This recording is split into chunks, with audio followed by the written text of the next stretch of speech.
Okay, pre-calculus students, this is a chance for us to take a look at a multiple angle problem.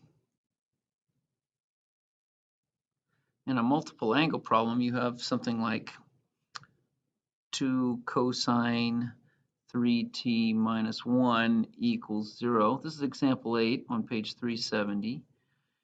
So the first job is to get cosine 3t by itself. So I'm going to add 1 and divide by 2, which is going to get me cosine 3t is equal to 1/2. And now, if this were just, say, cosine theta equals 1/2, I'd have to think about where the cosine is positive. It's positive in quadrants 1 and 4. So I think I'm talking about 30, 60, 90 that looks like this, because this side is 1/2. So that means theta would be pi over 3, or in this case, 5 pi over 3. Now, that means that 3t is equal to pi over 3, or 3t is equal to 5 pi over 3. But in addition to that, I have to think about the general rule, which is plus 2n pi plus 2n pi. I'll point out here that this is 3t. I want just t, so I have to divide both of these by 3. And that's going to get me t is equal to, and pi over 3 over 3 is pi over 9, plus 2/3 pi times n. And over here I get the same idea, only it's 5 pi over 9.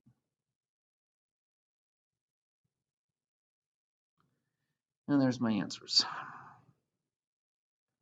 Now, if somebody tells me I want all of the answers between, I don't know, 0 and 2 pi, then I would start with pi over 9, or 5 pi over 9, and start adding 2/3 of a pi to each one of those until I got to 2 pi, and then I'd stop. So that would be pi over 9, and 2/3 is 4 pi over, 2/3 is, I have to multiply it by 3. So it'd be 6 pi over 9 plus pi over 9, so that'd be 7 pi over 9. And now if I add another 6 pi over 9, that would be 13 pi over 9. Haven't quite gotten to 2 pi yet. If I add another 6, I'd get 19 pi over 9, and that's more than 2 pi, so I really don't want that one. I can do the same thing here. It's 5 pi over 9, but if I add 6 pi over 9, I'm going to get 11 pi over 9. If I add another 6, I get 17 pi over 9. So there's actually 6 answers. Now I could have guessed that because the original one only had 2 answers, but I've got a triple angle, so it's going to have 3 times as many solutions, so that should be 6 answers. Now if you'll notice, it goes pi over 9, 5 pi over 9, 7 pi over 9, 11 pi over 9, 13 pi over 9, and then 17 pi over 9. There's a pattern there, but it's not a pattern that's easily explainable or necessarily detectable until you get to that point. So that's how you would solve it if you were looking for the answers between 0 and 2 pi. But right now we're just looking for these general answers. Okay,